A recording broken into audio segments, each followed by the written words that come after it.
Hello and welcome back to the part 2 video of the X-Wing build. This video I wanted to just start looking at adding on the colours of the X-Wing. I mean, we've got a pretty drab, plain looking ship right now. There's not much excitement going on there. No like the things you see on the screen in the films.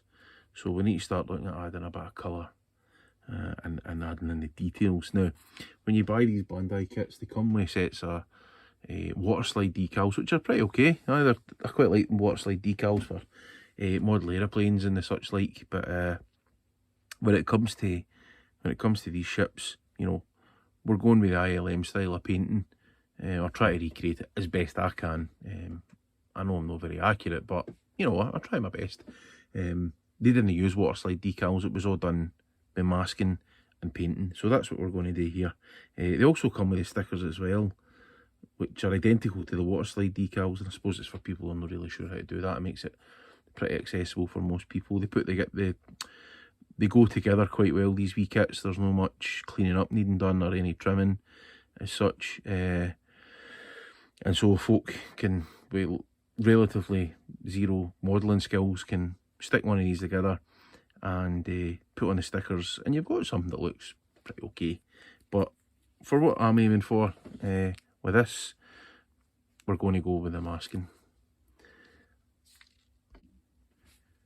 So for me, the first important thing I like to have when I'm masking off a model is a nice fresh blade on my scalpel.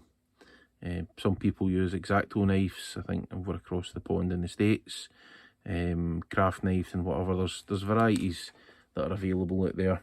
Me personally, I like these Swan Morton metal scalpel handles. Let me watch my fingers here.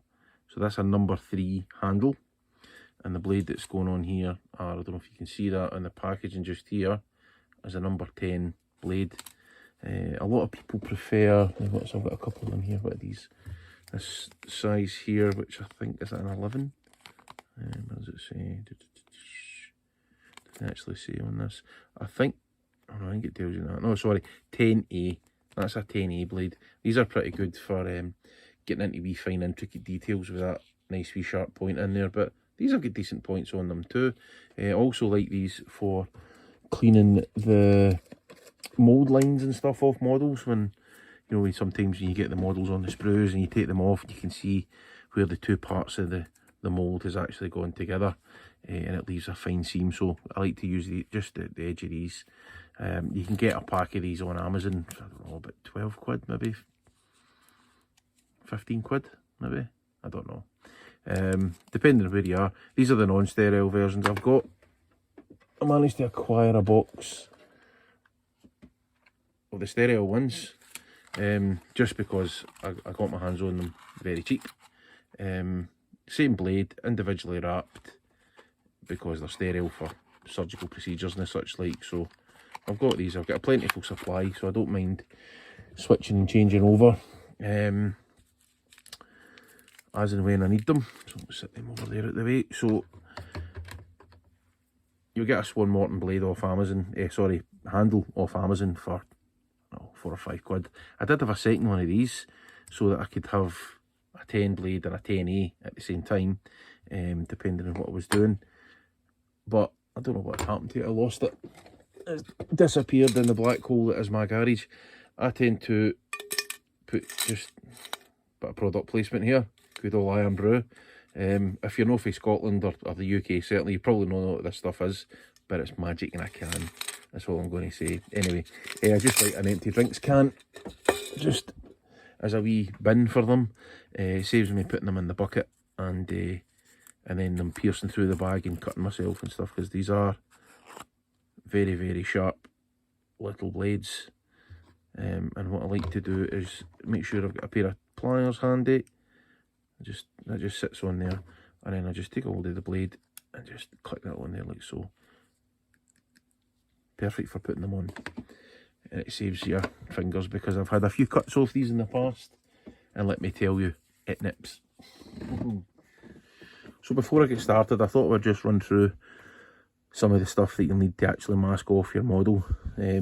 Probably the most obvious an important one is masking tape. This is just low-tack painter's masking tape. I think the brand is Frog Tape. I picked this up in one of the local shops. In the UK, it's a shop called B&M. It's just around the corner from me. It's pretty close by. And I've had this for ages. Use it for different things. I've got the ordinary Frog Tape here, which is in the green. That's no low-tack stuff. That's not very good to the sort of acrylic paint and things like that. I've had some bad experiences with that, but I still keep it for just masking other bits, waste not, want not, and whatnot, you know. But this stuff's pretty decent for acrylic paint. I've not had any issues with it so far.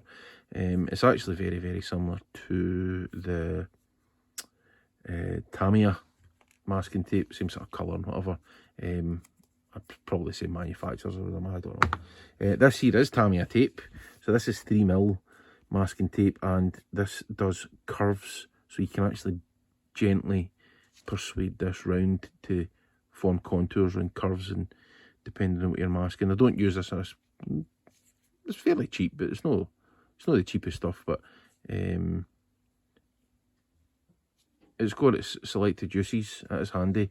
It came in handy a few times when I was doing that last build, the Slave 1 160 Slave 1 model that I'd done. There's a couple of areas where it came in really handy, and actually it makes quite a good template for masking off some wee panels into some of the more intricate panels in some of the smaller models. So you'll see that. So you see me using this through this build. Toothpicks. I use these for lots of different things. I use them for stirring paint. I use them for just pressing, you know. So if you have just use this here.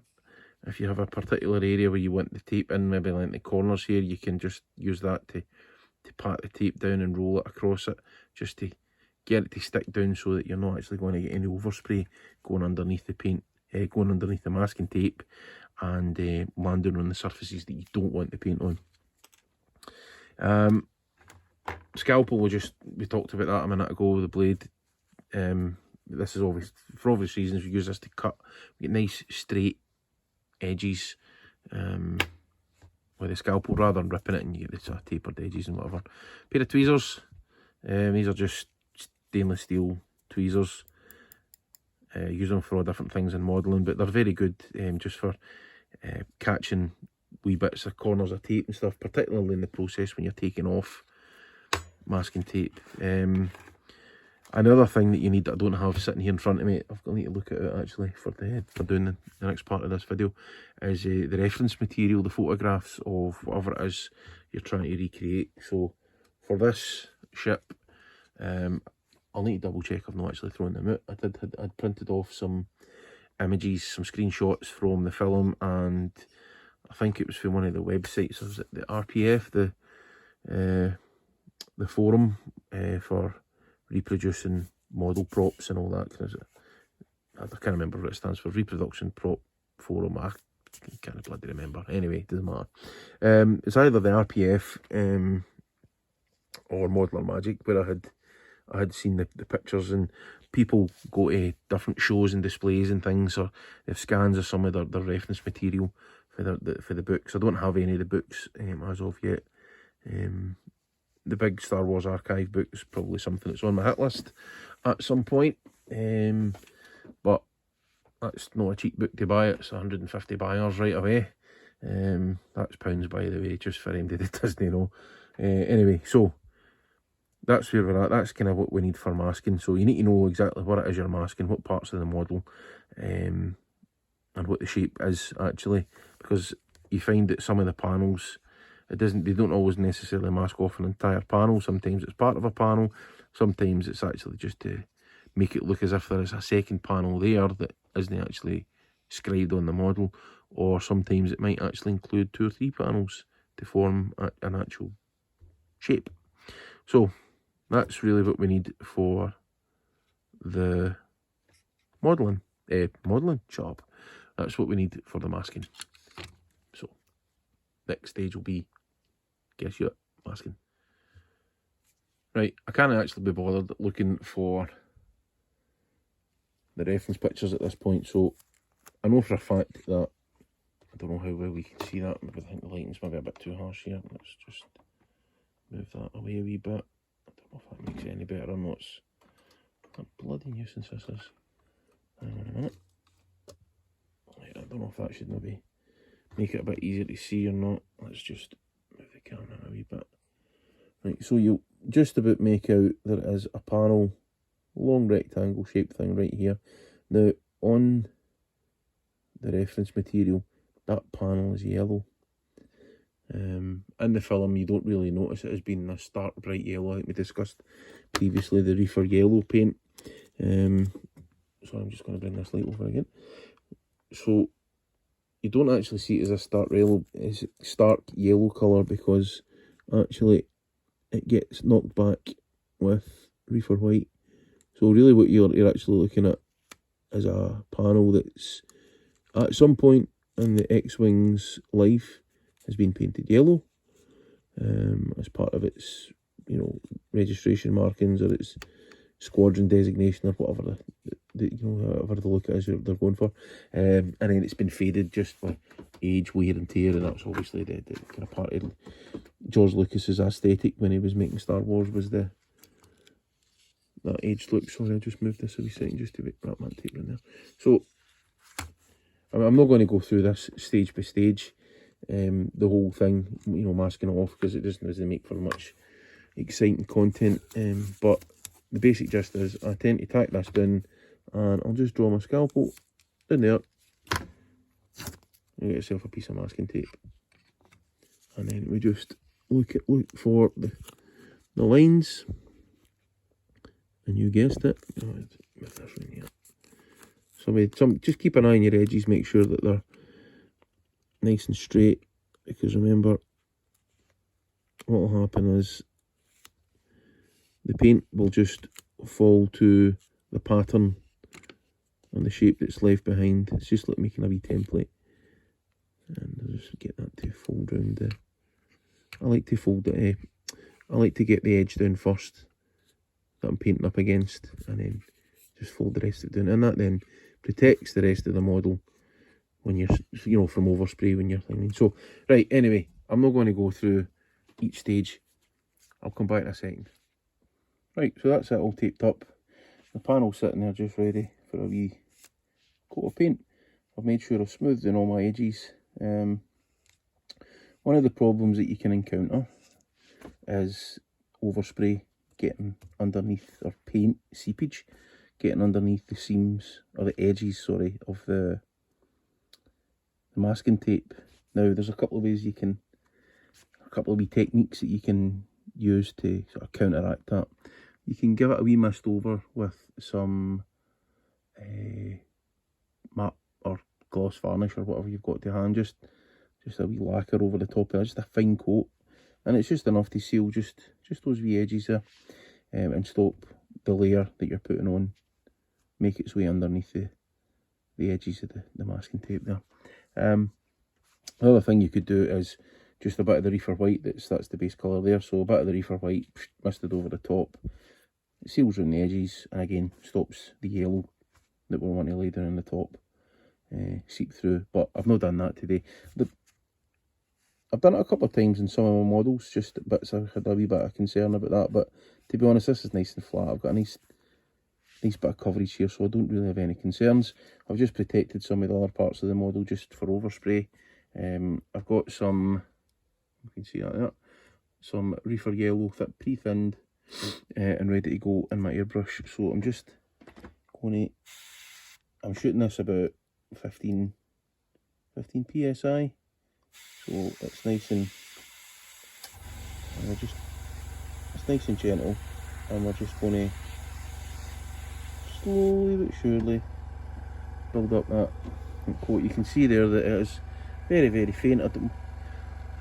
I don't want to put too much on there, because you often get, particularly in the sort of first layer of paint, you often get sort of beading with acrylic paint, so I don't want to encourage that to become blobs of paint. So let's give this a quick blast with the hairdryer and we'll get the next bit on.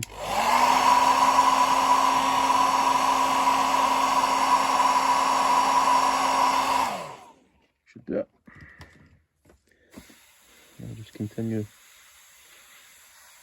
just build that up.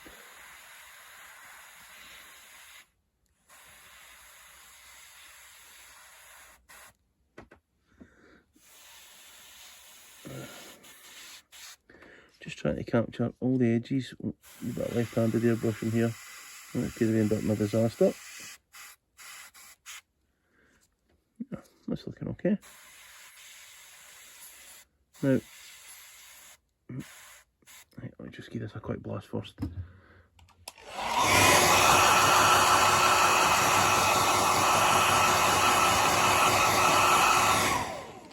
How's that looking?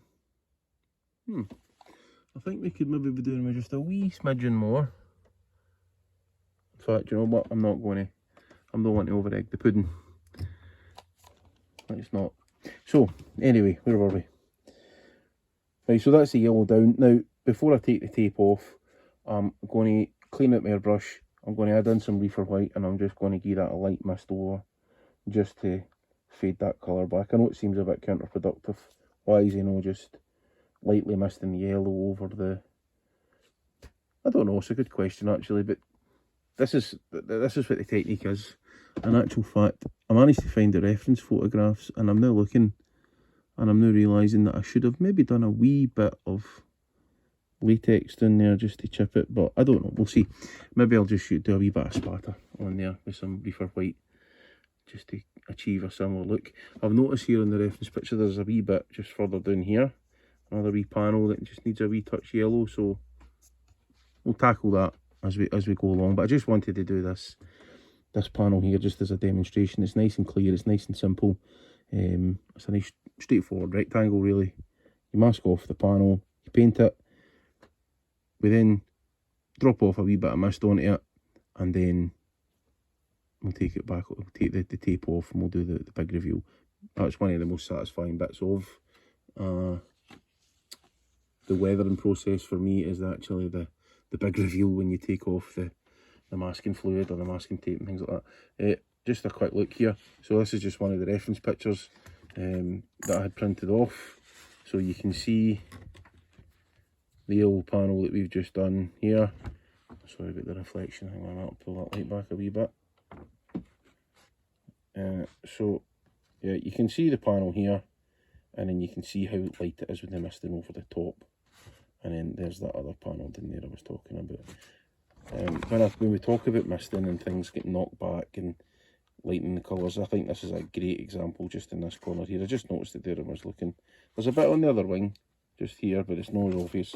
This is really nice and obvious. There's just been a blast and overspray going across here, and it just gives that faded look, or dust, and dirt and grime and things like that. And you get your blast marks and stuff. As we go through the model, I'll look at other types of masking. So when we talk about chipping, we've got some chips here. So we'll use liquid latex masking fluid. This is stuff I've had for years and years and years. As you can see, the bottle's quite old. It's actually for watercolour painting, but it's just the same stuff. It's a liquid latex.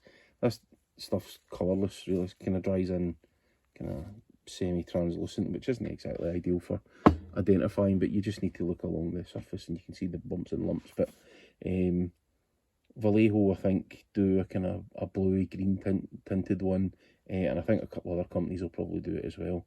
A really invaluable product for doing this type of paint work, or any chipping really in any models, but you know, we'll come on to that later on. Right, back again. There's the reefer white. So let's do the misting here. We don't need to worry so much about overspray here because everything else at the minute is still reefer white. Right, so that's working okay. So let's just start building up here and there.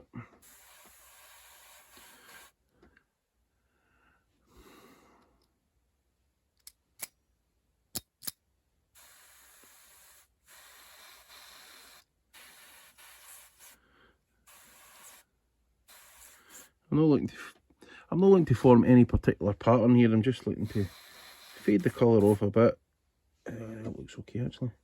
I don't want to go too heavy because I can always take the mask off, have a look, see the comparison, the contrast, and then we can add more if need be. That's not always possible, but in this case it is, so let's just do the big reveal. Get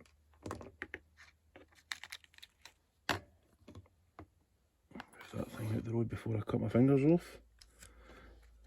And I'll keep that masking tape. I like to reuse masking tape if I can. It's good for the environment and all that kind of jazz. And saves in the pennies as well. Right, here we go. A big reveal. Sometimes I just like to catch. There we go. Oh, it helps if it's on camera. So we're just gently taking that away. That's going to catch there. You just need to be careful as you're taking off your masking tape. That you're not ripping paintwork off and undoing all your good work already that you've done. There we go. I also like to make sure that the paint's properly dried and cured before we start sticking masking tape to it, because if you're doing it with the paint still wet, you know, or it's not properly sort of set in yet, then you know, you could be asking for trouble. In the sense that you're going to, you know, the paint's not going to be properly adhered to the surface below, and you're going to start lifting it, even if you're using a kind of quite a gentle masking tape. Right, give me 2 seconds. I think I'm going to have to cut this here. No, there's a wee lip there I can get. There we go. Sorry, I actually think it's a good idea that I video this, because I just sit in here and talk to myself anyway as I'm doing it. So I suppose now that it's recording it, somebody might actually listen to it, although that's probably just my kids, because again, as I said to you before, I think their dad's a YouTube superstar. I think not. Anyway, right, where are we? Right, so that's out the way. So you can see that's still quite stark in colour there, so let's just apply a wee bit more of the white, and just let's start to blend that in a wee bit.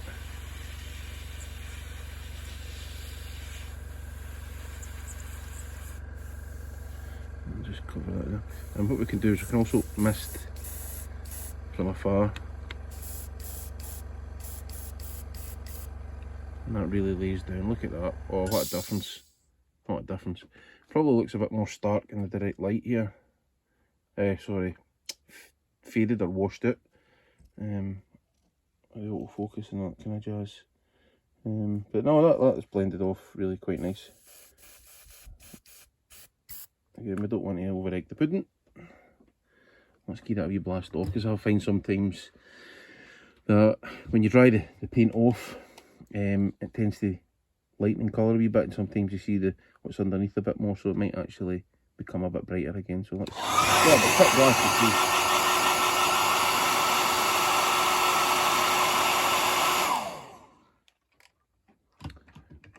Yep, still got a wee bit of paint in the cup. I'm just going to blast over this again, just do a mist.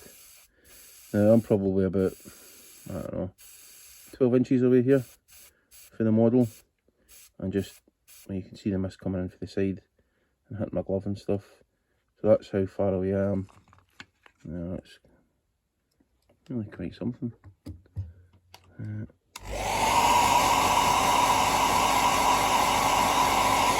Now, there's one or two wee bits I just want to go in just a wee bit closer and just build up a wee bit more here and there. There we go. Let's see.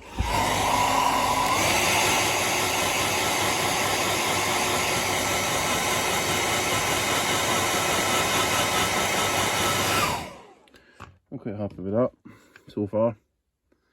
Yep. Again, we're going for muted colours. All of these colours are quite strong in pigment and they're quite bright and vibrant. Once we start to mute them down with mists and layers over the top and building things up, you really start to see the model come alive. Right, I think I'm going to wrap this video up now, because we've been rabbiting on. I'm trying to keep them quite short, so we're not going on for like half an hour at a time, and people get fed up listening to me talking nonsense and watching me paint bits of plastic. I figured if we keep them kind of short and sweet, you know, people will watch them, hopefully, and maybe pick something up. Now, I'm not saying what I'm doing here is absolutely 100% right and accurate the way ILM done it, but from what I've been learning so far and what I've been reading, etc., online, this is the kind of techniques, and this is what I used when I done my Slave 1 project. It worked, it looked the part, I got the look I was aiming for, and managed to reproduce, not accurately, but you know, quite close to what I've seen in the photograph and what we see on the screen. So, you know, that's good enough for me. And if it's, you know, what other people want to do, then great. If you don't agree or you think there's something else I should be doing, drop a comment in below. That would be ideal. I'd like to hear other people's opinions on, you know, technique and things like that, or what they use. And okay, so we'll wrap this up, and as I say, and we can reconvene once we've made a bit more progress on the model. Alright, thanks folks. Oh, actually, one other thing before I go. I think I mentioned earlier in the video that ILM didn't use decals. Actually, in reflecting afterwards, I believe they did. Some small, minuscule and minor areas, and actually bits you probably wouldn't even really notice on the screen. But anyway, I just thought I'd add that in there, just in case anybody goes, oh, ILM did use that, blah, blah, blah. I think you'll find, you know, there's always people with boffins out there that, you know, that do the research into every last rivet, bolt and glue type that was used by ILM. That's fair enough, that's people's bag, I'm not criticising them for that. Anyway, crack on, let's see what we can get done. I'll see you on the flip side, folks. Cheers. As they say in Scotland, cheers the new.